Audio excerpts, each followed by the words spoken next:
जी हाँ, नमस्कार दोस्तों, स्वागत करता हूँ आप सभी की अपने यूट्यूब चैनल पर। दोस्तों यहाँ पर आपको भोजपुरी जुड़ी सभी खबर मिलती है, तो सभी खबर पाने के लिए सब्सक्राइब कीजिए हमारे यूट्यूब चैनल को।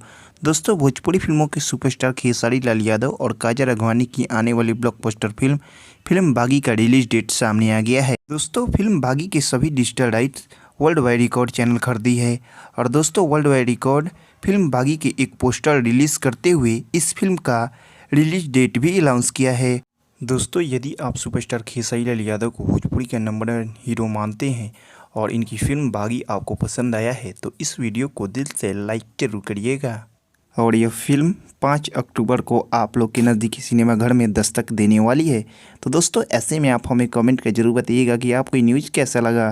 और यदि आप सुपरस्टार खेसारी लाल यादव के फ़ैन हैं तो हमारे वीडियो को लाइक कीजिए। तो दोस्तों मिलते हैं अगली वीडियो में, तब तक के लिए धन्यवाद।